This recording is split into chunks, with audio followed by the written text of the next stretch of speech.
Hey, what's up everybody? Welcome to this week's Q&A. This one's going to be really short because there weren't that many questions, but I never mind either way. A short one, long one, doesn't really matter. I just enjoy doing them. So let's jump right in. First up is actually a follow-up from last week. Somebody said that they'd found an LCD panel that processed 480i very quickly, and I speculated that it was possible the TV, when put into game mode, would use a fast deinterlacing, such as Bob deinterlacing.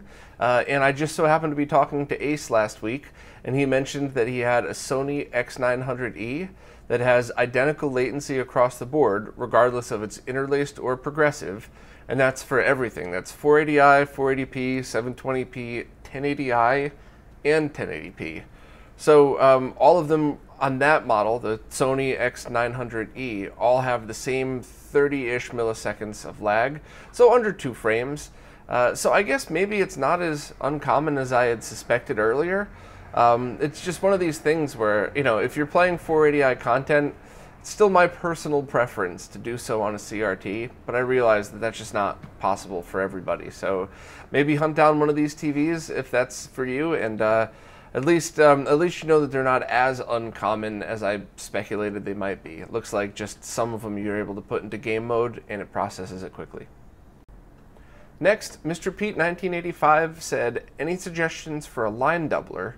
I just got some HD Retrovision cables and my TV is processing the 240p signal as 480i and I can't unsee the pixel jitter. Yeah, me neither. Unfortunately, it just happens sometimes.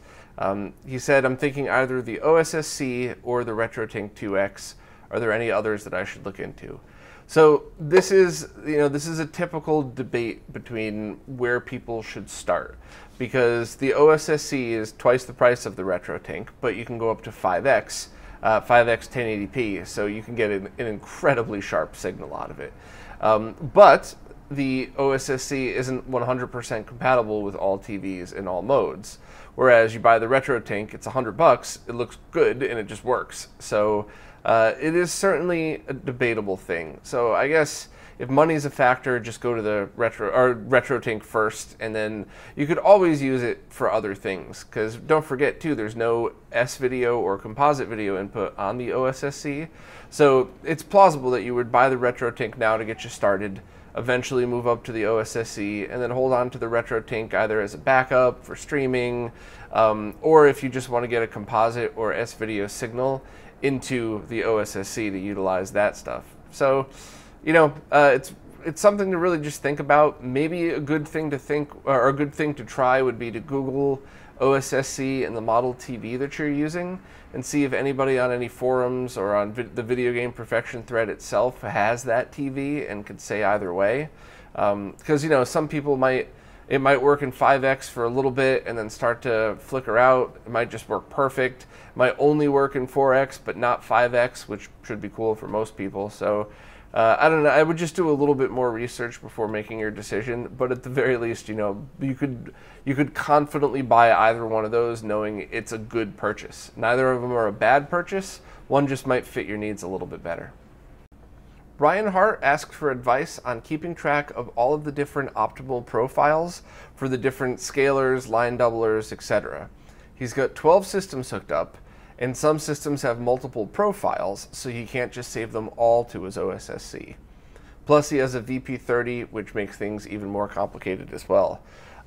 That is an excellent question, and I have no clue. I've thought about that myself, and to be honest, for video capture, that's one of the many reasons why I just started going direct, which if you're really looking for like a crazy one-to-one perfect capture of the original, that's a better idea anyway, but that was part of it, and that I just couldn't keep reflashing the OSSC every time I needed to put a different set of profiles on it, and it takes forever to just program them in yourself if you're switching between consoles like that.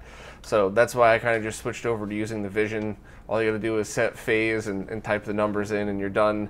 But that's not going to help you at all. So I honestly, that's a really great question. Maybe if Firebrand X is listening, he could give any advice. Maybe we could politely ask Marcus to bump up, you know, the number of profiles that you have so that we could load potentially all of them on there and you don't have to worry. But that's a rough one. And I'm really hoping future scalers will start to think about all of these things. So, remember we had a bunch of crap scalars for a while. Then we had that GBS thing that everybody was using, which has its place. Then the FrameMeister came around and completely changed the game. But then when the OSC showed up, everybody realized that you can get a noticeable difference in both lag and the way the signal's processed. And now that the OSSC has been around for a while, we're starting to see all the things that it could use as well, because it's just the cycle of tech, right? Every time you have something new, you're going to find something else you could do with it. So unfortunately, my best advice for you is to maybe reach out to Firebrand X and Marks and see if they have any idea about possibly increasing the number, or maybe using 2 profiles for the same console. It's possible that things like Genesis 256 and SNES 256 might be able to use the same profile. That's stuff like that. I mean, that's a Firebrand X question right there. But I think the real solution to your problem is probably going to come in a future scaler, where a lot of this stuff might be pre-programmed in. So, wish I had better news for you, Ryan. But maybe just start contacting those 2 people and see maybe more people would want these features added. Well, that's it for this week. Told you it was a quick one.